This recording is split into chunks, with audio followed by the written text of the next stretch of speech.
ரமலான் பெருநாள் super Saravana stores. இந்த விஜய்க்கு என்ன தெரியும்?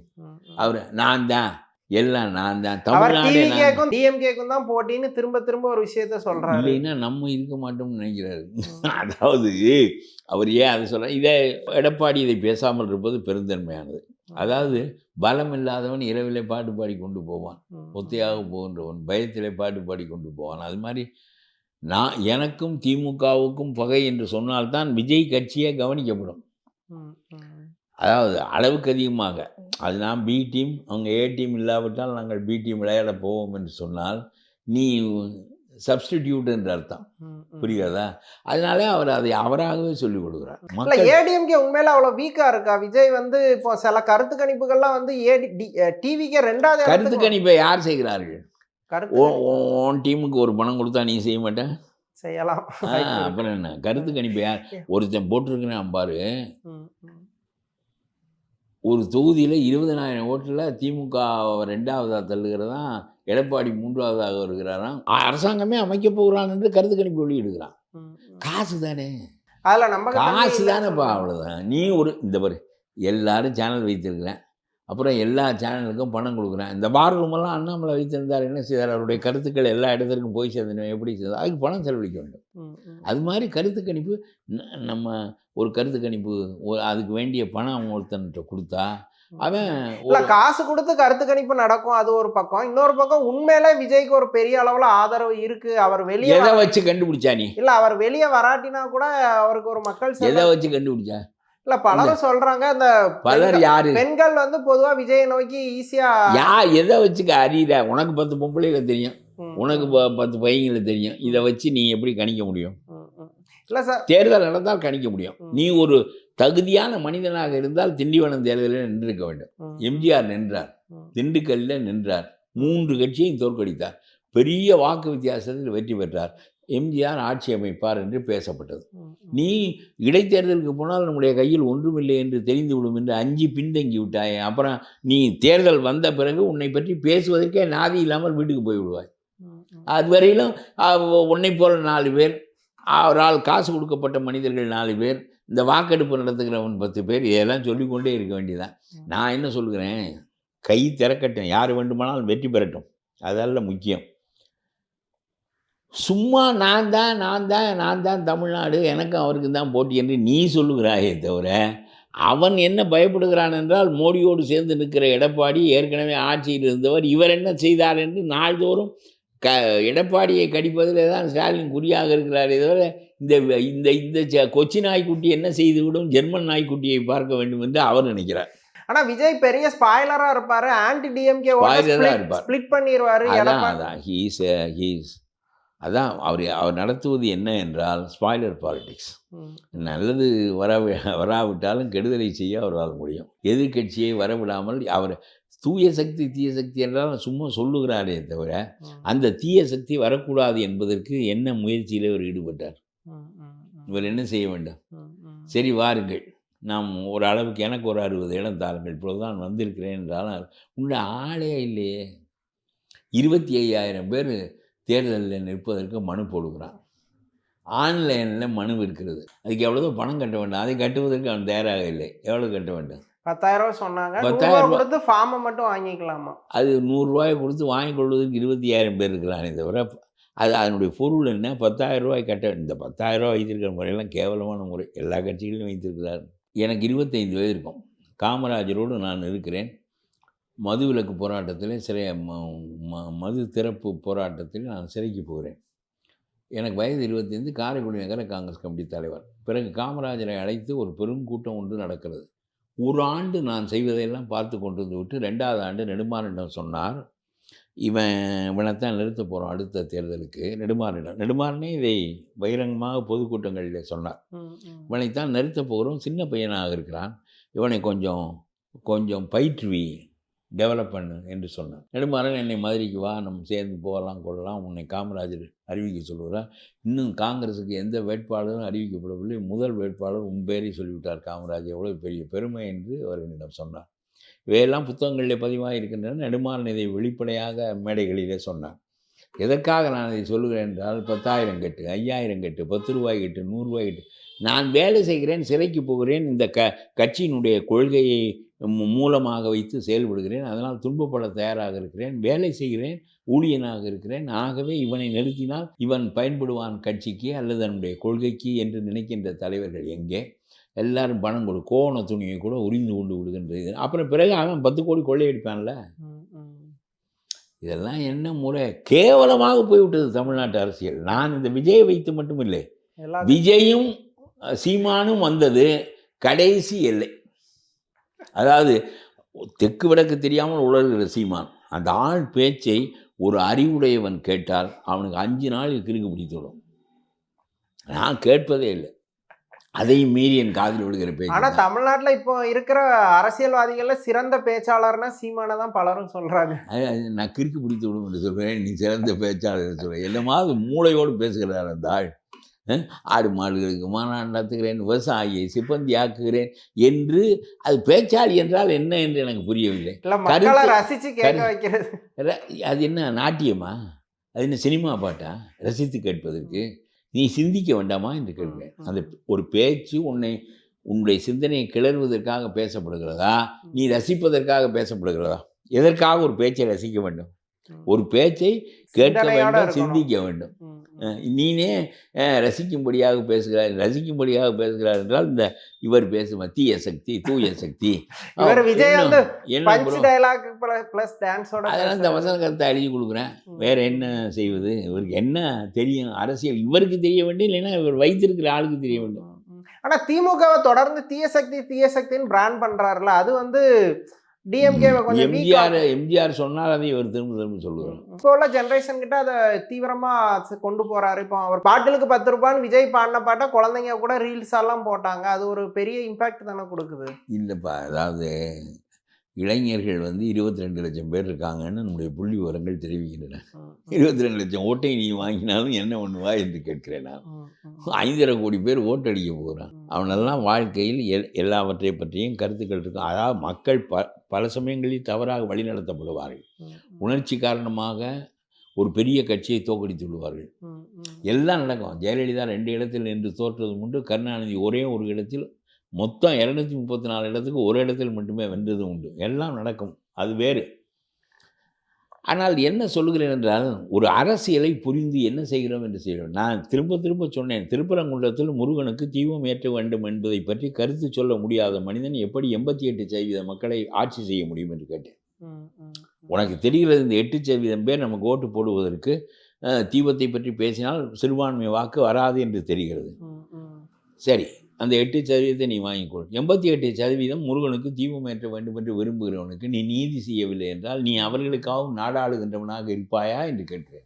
பாஜகவும் திமுகவும் சேர்ந்து பண்ற அரசியல், அதுல போய் நாங்க எதுக்கு கருத்து சொல்லணும் அப்படின்னு விஜய் தரப்புல சொல்றாங்க. இது என்ன மக்களுக்கான அரசியலா பாமகவுக்கான? பாமக 1-1-2 என்று பாஜக 1-1-2 என்றால் அது அவர்கள் கருத்து, நான் பதில் சொல்ல மாட்டேன் என்று சொல்வாயா? ஒரு 100க்கு 100 தவறுகளே செய்கிற கட்சியா பாஜக? அவருடைய அடிப்படை கொள்கை, மத அடிப்படை கொள்கையை நாம் ஏற்றுக்கொள்ளவில்லை, அவ்வளவுதானே தவிர சர்ச்சு மணி அடிக்கின்ற உரிமையை பறித்து விட்டால் நீ பேச மாட்டாய.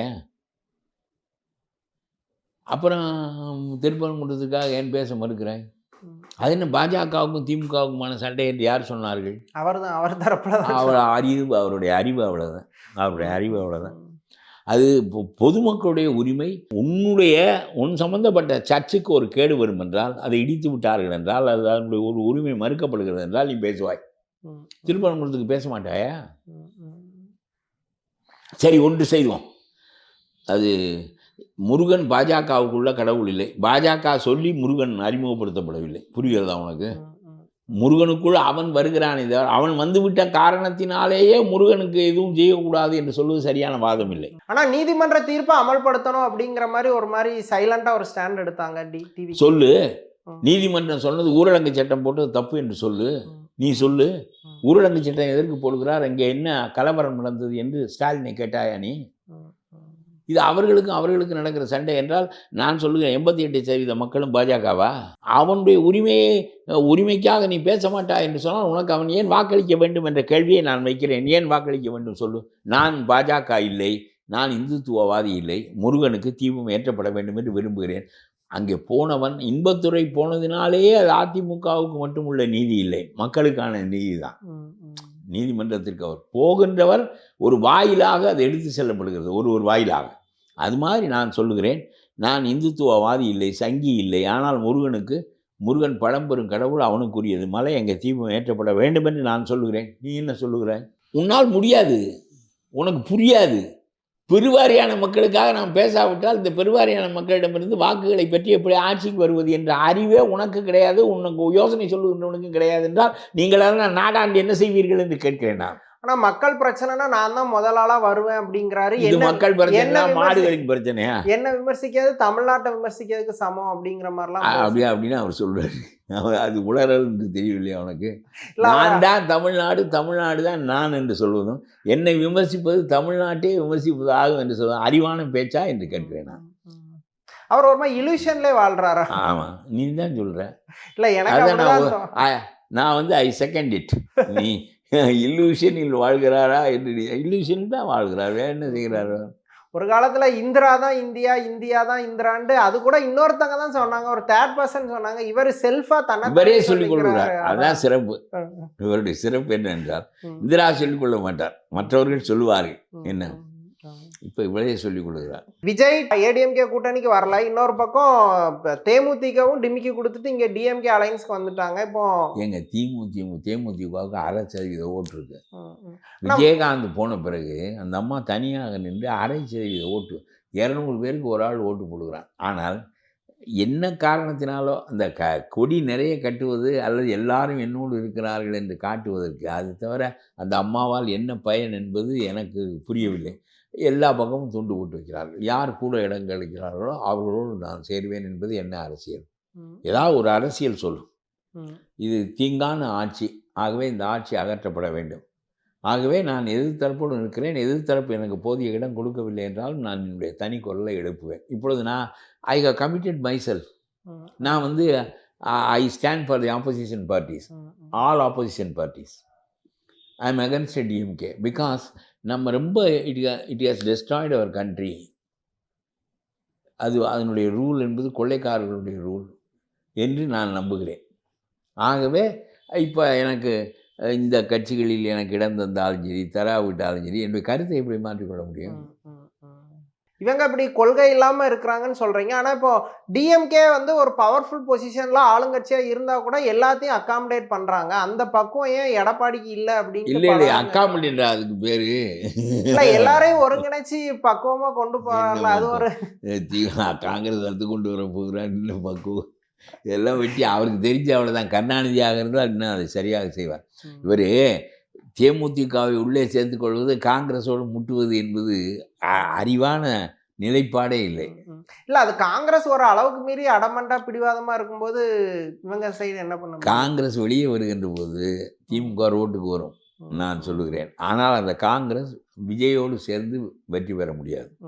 அவர்களுடைய சதவீதமும் 5%, இவருடைய சதவீதம் ஒரு 10-12%, 17-18% உனக்கு கிடைத்தாலும் கூட இன்னும் 1-2 கட்சிகள் 20 கட்சிகளாக வந்தாலும் சரி, 3 முனை போட்டியில் பிறகு உங்களுடைய திமுகவினுடைய வாக்கை நீங்கள் பிரிக்கின்ற போது இவர்கள் தனியாக வருவார்கள் என்பது ஒரு கணிப்பு இருக்காது. ஏடிஎம்கே எளிதாக வருவதற்கு வாய்ப்பு ஏற்படும் என்ற ஒரு கணிப்பும் இருக்கிறது. நான் கணிப்பு என்று தான் சொல்லுகிறேன். சொல்ல முடியாது, கணிப்பாக சொல்லலாம். கணிப்பு, அதாவது செக்குலர் ஓட்டையும் ஆன்டி டிஎம்கே ஓட்டையும் இவர்கள் பெற்றால் அது திமுகவுக்கு தான் பாதிப்பே தவிர ஆப்போசிஷன் ஓட்டை இவர்கள் பெறுவார்கள் என்பதில்லை. இவர்கள் வெளியே வந்த பிறகு காங்கிரஸுக்கு ஆன்டி டிஎம்கே ஓட்டுங்கிறதே ஆப்போசிஷனுக்கு போகிற ஓட்டு தானே அது? இல்லை, ஆன்டி டிஎம்கே ஓட்டு என்பதிலே ஒரு பகுதி, ஆன்டி டிஎம்கே ஓட்டினுடைய ஒரு பகுதியை பிரித்து விட்டால் அவர்கள் ஒரு வாக்கு வங்கி வைத்திருக்கிறார்கள். ஏடிஎம்கேக்கு ஆல்ரெடி ஒரு வாக்கு வங்கி இருக்கிறது, இலைக்கு ஒரு வாக்கு வங்கி இருக்கிறது, எம்ஜிஆர் முகத்துக்கு ஒரு வாக்கு வங்கி இருக்கிறது. அது கொஞ்சம் இந்த பிரிவினையால் கொஞ்சம் தடுமாறி அவர்கள் எளிதாக வெற்றி பெற்று விடுவார்கள் என்று சொல்லுகிறவர்களும் இருக்கிறார்கள். நான் இதை பற்றியெல்லாம் இதையே பேசி கொண்டு தெரிந்து இந்த ஜாதியில் 97 பேர் இருக்கிறான், அந்த ஜாதியில் 120 பேர் இருக்கிறான் என்றெல்லாம் பேசுகிறவர்கள் இருக்கிறார்கள் இந்த நாட்டில். இன்னமும் எல்லா ஜாதி பட்டியலும் இவர்களிடம் தான் இருப்பது. சும்மா இந்த வெட்டி பேச்சு. நான் இந்த மாதிரி பேச விரும்புவதில்லை. ஓகே. ஒரு அனலிட்டிக்கலாக உன்னிடம் என்னால் எதுவும் சொல்ல முடியும் என்றால் நான் சொல்லுகிறேனே தவிர ஊகத்தின் அடிப்படையில் நான் சொல்வதில்லை. இல்ல இது ஏடிஎம்கேக்கு ஒரு மாதிரி நெருக்கடி அமையுமா? ஏன்னா அவங்க திருப்பரங்குன்ற விஷயத்துல ஏடிஎம்கே எந்த ஸ்டாண்டுமே எடுக்காம ஏன் இருக்காங்க. என்ன முருகனுக்கு அவர் பேரை பழனிசாமி தானே. இல்ல அப்புறம் அவர் பேர் பழனிசாமி, ஆனா அவங்க வந்து தீபம் ஏத்தணுங்கிறத ஒன்றும் ரொம்ப போல்டா சொல்லல. அவங்க வந்து ஒரு மாதிரி அந்த இடத்துல சட்டிலா தான் ப்ளே பண்ணாங்க. இப்போ மோடி வந்து அந்த அரசியலை முன்னெடுத்தா அதெல்லாம் அது ஏடிஎம்கேக்கு ஒரு நெருக்கடியா பாரு. தானே அமையும். எடப்பாடி எடுக்கட்டும் எடுக்காம இருக்கட்டும் அதெல்லாம் இப்போ முக்கியம் இல்லை. நான் ஏன் அது அவர் இல்ல எடப்பாடி நான் மோடி வருகை எங்க ஏடிஎம்கே தைப்பூசத்துக்கு விடுமுறை விட்டவர் முருகனுக்கு வேண்டியவர் இல்லையா? தைப்பூசத்துக்கு விடுமுறை சார், விட்டவர் அப்ப- இல்ல சீமான் இந்த வர கருணாநிதி விட்டதில்லை, ஸ்டாலின் விட்டதில்லை, எவனும் விட்டதில்லை, ஓகே. யாரும் விட்டதில்லை. ம். இவர் விடுறாரு. ம். தைப்பூசத்துக்கு வேண்டியவர் அப்புறம் முருகனுக்கு வேண்டியவர் இல்லையா? முருகனுக்கு வேண்டியவங்க தான் இப்போ வந்து எங்க தீபம் ஏத்து. இப்ப சீமான் தான் வந்து முருகரை வந்து தமிழ் கடவுள்னு கொண்டாடுறாரு. ஆனா அவர் வந்து தீபம் ஏத்த வேண்டாம்னு தான் சொல்றாரு. அதே தான் இப்ப ஏடிஎம்கேவும் வந்து அவங்களோட அபிஷியல் ஸ்டாண்டா தீபம் ஏத்தணுங்கிற விஷயத்த சொல்லல. அதர் தென் அவங்க வந்து இப்போ திருப்பரங்குன்றத்தை வச்சு ஒரு முக்கியமான அரசியலா முன்னெடுக்க போறது இல்ல. ஆனா மோடி வந்து அந்த என்ன அரசியலை பொருளாதார முன்னெடுக்கிறாரு. கொள்கையை பெரிய அபிஷியல் ஸ்டாண்ட் எடுக்கிறதுக்கு சார் இருந்தாலும் நீங்க விஜய்க்கு சொன்னீங்க, விஜய் ஏன் இந்த விஷயத்துல ஒரு ஸ்டாண்ட் எடுக்கலண்டா? ஏங்க எடுக்கல?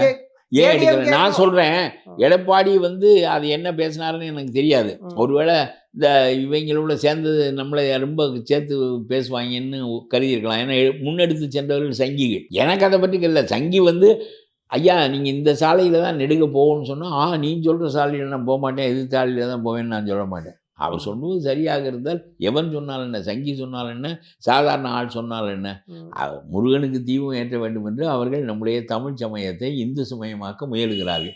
நீ அறிவுடையவனாக இருந்தால் இந்து சமயம் வேறு தமிழ் சமயம் வேறு என்று ஆக்கு. புரிகிறதா? முருகனை தமிழ் கடவுள் என்று சொல். அந்த கடவுளை வழிபடுவதற்கு எவன் வடநாட்டிலிருந்து வந்தாலும் ஏற்றுக்கொள்வோம். நாம் போய் அங்கேயும் இதெல்லாம் ரொம்ப நுண்ணிய வேறுபாடு என்று நான் சொல்லுகிறேன். ஏனென்றால் தமிழ் சமயங்கள் தமிழ் இனம் தனித்தன்மை வாய்ந்தது என்கின்ற காரணத்தினால் தமிழனுக்கு தனிச்சமயம் வேண்டும் என்பது என்னுடைய கருத்து. சார் இப்போ மோடி போறதோ வழிபடுறதோ பிரச்சனை இல்லை சார். அதை வந்து ஒரு அரசியல் பிரச்சனையா, அரசியல் பிரச்சாரமா முன்னெடுக்கும் போது எப்ப இது தீர்ந்துருக்கு தெரியுமா? ஒரு முஸ்லீம் லீக் கட்சி சொல்ல வேண்டும், தர்கா பாதுகாப்பாகத்தான் இருக்கிறது, ஒன்றும் பிரச்சனை இல்லை, நீங்கள் தீபம் ஏற்றுங்கள், உங்களுடைய இடத்தில் நீங்கள் தீபம் ஏற்றுங்கள், எங்களுடைய இடத்தில் நாங்கள் தர்காவை பாதுகாத்துக் கொள்கிறோம், அதில் என்ன எங்களுடைய சந்தன கூட்டுக்கு நீங்கள் வாருங்கள், உங்களுடைய தேர் திருவிழாவை நாங்கள் போற்றுகிறோம் என்று சொல்லி ஒரு முஸ்லீம் லீக் சொல்லியிருக்க வேண்டிய இந்த நாட்டில் ஒரு முஸ்லீம் லீக்கும் சொல்வதற்கு தகுதி இல்லையே. நான் வந்து அல்லாஹ்வை பற்றி புத்தகம் எழுதினேன். அல்லாஹ்வினுடைய கோட்பாடு, குர்ஆன் எல்லாவற்றையும் எழுதிவிட்டு இஸ்லாமியர்கள் சிறுபான்மையினராக அனுபவிக்கின்ற துயரங்கள் என்ன என்று எழுதினேன். நான் எழுதுவது போல ஒரு முஸ்லீம் வந்து அந்த தீபத்தை ஏற்றினால் என்ன என்று சொல்ல முடியவில்லை. ஒரு முஸ்லீம் லீக் கட்சியால் சொல்ல முடியவில்லை. ஏன் சொல்ல முடியவில்லை? அதில் என்ன தீங்கு இருக்கிறது? உன்னுடைய தர்காவை யாரும் இடிக்கப் போவதில்லை. தர்காவே திருப்பரங்குன்றம் முருகன் கோயில் தூணில் தான் கட்டப்பட்டிருக்கிறது. அவங்க வந்து உங்களை மாதிரி மதச்சார்பற்ற நபர் அந்த கொள்கையை முன்னெடுத்திருந்தா அவங்க சப்போர்ட் பண்ணியிருந்திருக்கலாம். இப்போ இந்து அமைப்பு இல்லை இந்து முன்னணி முன்னெடுக்கும் போது அவங்களுக்கு ஒரு பயம் இருக்கு. ஏன் இந்து முன்னணியெல்லாம் விடுங்க. நாங்கள் நாகூர் ஆண்டவருக்கு ஒரு தீங்கு வருமானால் நாங்கள் குரல் கொடுப்போம். திருப்பரங்குன்றம் முருகன் மலையில் தீபம் ஏற்றுவதை பற்றி நீ ஏன் குரல் கொடுக்கக்கூடாது என்று நான் கேட்கிறேன். ஒரு முஸ்லீம் லீக் ஏன் குரல் கொடுக்கவில்லை? இந்த ஸ்டாலின் மக்களை பிரித்து வைத்து அவர் வந்து போலரைசேஷன் பாலிடிக்ஸ் பிளவுபடுத்துகிறார் மக்களை. பத்தியா உன்னை நான் பாதுகாத்தேன் என்று சொல்வதின் மூலம் அவர்களையும் பகையாக்குகிறார். இவர்கள் அடைகின்ற நன்மையை விட தீமை தான் அதிகம். நான் சொல்லுகிறேன், பெருவாரியான மக்கள் என்ன மாதிரி ஒரு சங்கி அல்லாத ஒருவன் முருகனுக்கு ஏன் தீபம் ஏற்றக்கூடாது என்று சொல்கிறார்கள் என்று இவ்வளவு போராடுகிறேன் என்று சொன்னால், நம்முடைய சமயம், நம்முடைய கடவுள், நம்முடைய வழிமுறைகள் என்கின்ற எண்ணம் ஏற்படுகின்ற போது இதெல்லாம் எல்லாமே சங்கிக்குரியதா? நீ ஏன் முருகனை கொண்டே சங்கிக்கு எழுதி கொடுத்துட்டீங்களா? இதெல்லாம் சரியில்லாத. அவங்க அதை சங்கி தான் மாற்ற பார்க்குறாங்க. மாற்ற விடாத. இப்போ நான் பேசுவது சங்கியாக இல்லையே. நீ முஸ்லீம் லீக் பேச வேண்டும் என்று தான் நான் சொல்லுகிறேன். திருப்பரங்குன்றத்தில் தீபம் ஏற்றுவதனால் எங்களுக்கு ஒரு தடையும் இல்லை. இவையெல்லாம் நாள்தோறும் நடக்கின்றவை தான். நீங்கள் தீபம் ஏற்றிக் கொள்ளுங்கள், நாங்கள் தர்காவை நடத்தி கொள்கிறோம், 2 பேரும் இணக்கமாக இருப்போம் என்று சொல்ல உன்னால் முடியவில்லை. என்னுடைய மதத்திற்கு உன்னால் ஆபத்து வரும் என்று நீ நினைத்தால் நீ பிளவு விடுகிறாய். பெருவாரியான மக்களோடு பிளவுபட்டு வாழ முடியாது. அது சரியான சிந்தனை இல்லை. பிஜேபி சார்பில் கொஞ்சம் மத அரசியல் பிரச்சாரத்தை முன்னெடுத்தா அது அவனுக்கு அது அவனுடைய அரசியலுங்க. அதிமுக இங்கே பாருங்க, நான் இதை அவனுடைய அரசியல் அவன் அதை ஒரு அடிப்படையாக வைத்திருக்கிறானே தவிர கூட்டம் சேர்ப்பதற்கு பொருளாதார கொள்கைகள் இந்தியாவுக்கு காங்கிரஸ் காலத்திலும் இவருடைய காலத்திலும் இருக்கிற பொருளாதார கொள்கைகள் ஒன்று தான், சந்தை பொருளாதாரம் தான். இதன் மூலம் மோடியினுடைய ஆட்சியில் என்ன பெரிய தவறுகள் நடந்து இந்தியா படுபாதாளத்துக்கு போய்விட்டது சொல்லுங்கள். இல்லை, நாட்டில் பல பகுதிகளில் வந்து மாப் லிஞ்சிங் நடக்குது, சிறுபான்மையினர்கள் மேலே தாக்குதல் நடக்குது, சும்மா இருக்கவங்கள இதே தான் பேசுகிறீங்களா? அவன் பயங்கரவாதத்தையும் கடைப்பிடிக்கிறான், இவன் பிளவுபடுத்துவதையும் கடைப்பிடிக்கிறான். இதுக்கு எங்க முடிவு?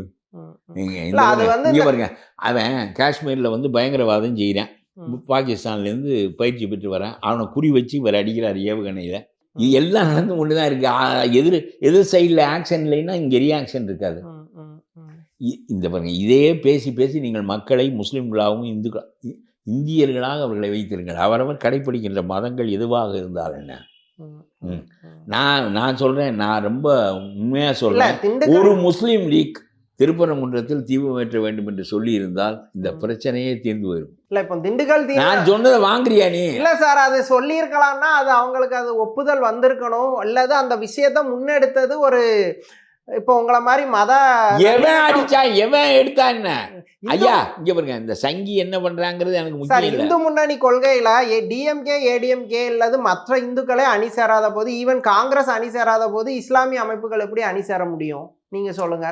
நான் சொல்கிறேன், இதெல்லாம் கட்சி உனக்கு இன்னைக்கு வருவேன், அவன் உன்னோட கூட்டு சேருவேன், நீ அவனுக்கு போடுவேன், அப்புறம் நாளைக்கு பிரிஞ்சு போடுவேன், இதெல்லாம் 1000 நடக்கும், அதெல்லாம் விடு. நான் சொல்கிறேன், திருப்பரங்குன்றத்தில் தீபம் ஏற்றுவதனால் ஒரு சிரமமும் கிடையாது, ஏற்றுங்கள் என்று நீ சொல்லியிருந்தால் சண்டை மூந்து போயிருமா இல்லையா? சங்கிகள் வீட்டுக்கு போயிருப்பாங்க இல்லைங்கிறேன். என்னடா அது, நம்ம ஏற்றவே அனுமதிக்க மாட்டார்கள் என்று கோர்ட்டு வரையிலும் போனால் அவனே ஏற்று என்று சொல்லுகிறானே, அந்த சண்டை மூந்து போகாதா? இல்ல, அது மூந்து போகும்னு எனக்கு நம்பிக்கை இல்லை. ஏன்னா அவங்க இப்ப ஏத்தணும்பாங்க, அடுத்து தர்காவே நீக்கணும்பாங்க. ஏன்னா அவங்களோட இதற்கு முன்னாடி அவங்க செயல்பாடு அப்படிதான் இருக்கு. எல்லா மக்களும் நடுநிலையான மனிதர்கள் எல்லாம், ஏண்டா அவன் திருப்பரங்குன்றத்துக்கு தீபம் ஏற்ற சொன்னா நீ அவனுடைய தர்காவை இடிக்க போறான்னு கேட்க மாட்டானா? கேட்கலையே. அது நடக்கவே இல்லையே, அது இதுவும் நடக்கல. அது நமக்கு முன்னுதாரணங்களை வச்சுதான் நம்ம வந்து முன்னுதாரணம்லாம் கிடையாது. இந்த மாதிரி பெருந்தன்மையோடு இவனும் நடந்து கொள்வதில்லை, அவன் நடந்து கொள்வதில்லை, இது சண்டையாகவே நடந்து கொண்டே இருக்கிறது. அதான் பிரச்சனை. அது ஆனால் பெருவாரியான இந்துக்கள் இஸ்லாமிய தர்காக்களுக்கு செல்வார்கள், ஆனால் முஸ்லீம்கள் ஒதுங்கி நிற்பார்கள். அது கூட தப்பு ஒன்றும் இல்லை. ஆனால் நான் சொல்லுகிறேன், இதை செய்திருந்தால் திருப்பரங்குன்றத்தில் தீபம் ஏற்று எங்களுக்கு தடை ஒன்றும் இல்லை என்று ஒரு முஸ்லீம் லீக் சொல்லியிருந்தால், முஸ்லீம் மௌல்வி சொல்லியிருந்தால் நாட்டினுடைய போக்கு மாறி இருக்கும். அதுக்கப்புறம் தர்காவை இடித்து விட்டால் இந்துக்கள் பூராவும் திரண்டு விடுவார். எதற்குண்டே அவன் நம்ம வீட்டு மலையில் தீபம் ஏற்ற சொன்னவனுடைய தர்காவுக்கு ஏண்டா நீ இளைஞர் பண்ணுற கேட்க மாட்டானா? மனிதர்கள் இல்லையா அவர்களெல்லாம், இந்த பெருவாரியான மக்களெல்லாம்? நான் சொல்கிறேன், இந்த விஜய் வந்து தீபம் ஏற்றக்கூடாது, எனக்கு சார்பு வந்து அந்த சிறுபான்மை ஓட்டு தான் என்று நினைத்தால் பெரும்பான்மையினர் ஓட்டு போடுவதற்கு முன்னால் இதை சிந்திக்க வேண்டும் என்று நான் சொல்லுவேன். இல்லை, விஜய் வந்து அந்த பக்கமும் சப்போர்ட் பண்ணல, இந்த பக்கமும் சப்போர்ட் பண்ணல. அவர் அதே எப்படி ஒரு பாதிக்கப்படுகிறான், ஒருத்தன் தீபம் ஏற்றக்கூடாது என்று சொல்லுகிறேன், அது அரசாங்கம் ஊரடங்கு உத்தரவு போடுகிறது, நான் சார்பற்றவனாக இருப்பான் என்றால் நீ அரசியலுக்கு லாயக்கற்றவன் என்று நான் சொல்லுகிறேன். ஒரு அரசாங்கம் ஊரடங்கு சட்டம் போடுகிறது, ஏற்றக்கூடாது என்று சொல்கிறது, நீதிபதியின் மீது பதவி நீக்க தீர்மானம் கொண்டு வருகிறது, தன்னுடைய கலெக்டரை கூப்பிட்டு அவனை மடக்கி வைக்கிறது, போலீஸ் அதிகாரியை கூப்பிட்டு போகாது என்று சொல்கிறது, கோயில் அதிகாரியை கூப்பிட்டு ஏற்றாதே என்று சொல்கிறது. அந்த அரசாங்கம் செய்வது தவறு, அந்த மக்களுடைய உரிமையை அவர்கள் பெறுவதற்கு ஸ்டாலின் ஏன் தடையாக இருக்கிறார் என்று கேட்க முடியாத விஜய்க்கு ஏன் மற்றவர்கள் ஓட்டு போட வேண்டும் என்று நான் கேட்கின்றேன். தமிழ்நாடு அரசியல் குறித்து பல விஷயங்களை விரிவாக பேசுனீங்க. ரொம்ப நன்றியா.